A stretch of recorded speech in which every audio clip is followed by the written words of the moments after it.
প্রশ্ন এসেছে, এক ভাই প্রশ্ন করেছেন বুখারী খতম বিদআত কিনা। রাসূলুল্লাহ সাল্লাল্লাহু আলাইহি ওয়াসাল্লাম বুখারী লিখে গেছেন কিনা, আপনারা কি বলেন? এই খতম কিভাবে হবে? ইমাম বুখারী রাহমাতুল্লাহ 256 হিজরি সনে এটা লিখেছেন। 256 হিজরি সনে এটা সুন্নাত হতে পারে কিনা আপনারা কি মনে করেন? কত সাল থেকে এটা সুন্নাত হয়েছে? কত সাল থেকে এটা খতম জারি হয়েছে? নাউজুবিল্লাহি মিন যালিক। বিদআত কোন সন্দেহ নেই। সুন্নাত দিয়ে ওজন করে দেখলাম 256 হিজরি সনে কোন সুন্নাত জারি হতে পারে না। হতে পারে কিনা? মুহাম্মদ রাসূলুল্লাহ সাল্লাল্লাহু আলাইহি ওয়াসাল্লাম কোন সুন্নাত 256 হিজরি সনে চালু হবে? সুতরাং সুন্নাত দিয়ে ওজন করে দেখলাম এর সামান্যতম কোনো বেরু ইসলামের মধ্যে নেই। রাসূলুল্লাহ সাল্লাল্লাহু আলাইহি ওয়াসাল্লাম হাদিসের বেরু রয়েছে। নাউজুবিল্লাহ। ভুল বুঝবেন না। যদি কেউ বুখারী পড়ে এবং বুঝে মানুষদেরকে বুখারীর জ্ঞান দেয়, তাহলে অবশ্যই এর মধ্যে সওয়াব আছে কিনা কোনো সন্দেহ নেই, এর মধ্যে সওয়াব রয়েছে। কিন্তু বুখারী তেলাওয়াত করা কোরআনে কারীমের মতো এর মধ্যে কোন ধরনের সওয়াব হাদিস দ্বারা সাব্যস্ত হয়নি, সুন্নাহ দ্বারা সাব্যস্ত হয়নি। এটা শুধু বিদআত নয়, বিদআতুন মুনকারা, একেবারে নিকৃষ্টতম বিদআত। এজন্য নিকৃষ্টতম বিদআত বলেছি যে এর মাধ্যমে মূলত টাকা উপার্জনের একটা পথ চালু করা হয়েছে, ঠিক কিনা? ব্যবসায়ের একটা পথ চালু করা হয়েছে। এ ধরনের ব্যবসার কোনো অবকাশ নেই আমার বন্ধুগণ, কোনো অবকাশ নেই। যদি কোনো ভাইয়ের অভাব থাকে আমি তাকে অনুরোধ করব, ইসলামকে বিক্রি করে ব্যবসা করবেন না। প্রয়োজনে আপনি ভিক্ষা করেন।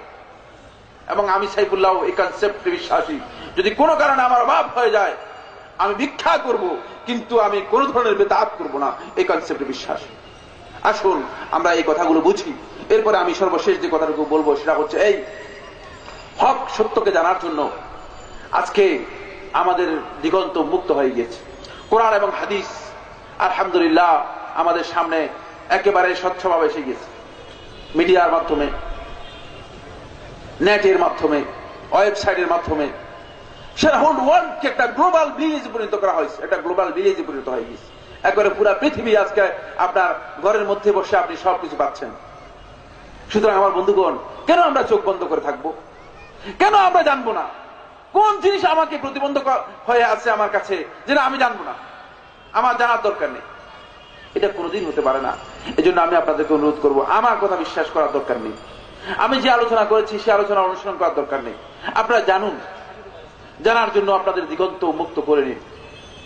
আপনারা জানার অনেক, নলেজের অনেক সেক্টর আজকে অনেক দিগন্ত আজকে উন্মোচিত হয়ে গিয়েছে।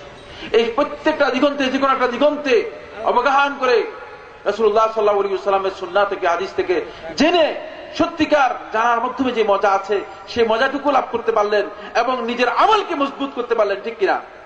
আর কোন ব্যক্তি যদি কোনো বিষয় সম্পর্কে জানে তখন তার ওই বিষয়ের উপরে ইয়াকিন, ঈমান দৃঢ় হয়, ঠিক কিনা?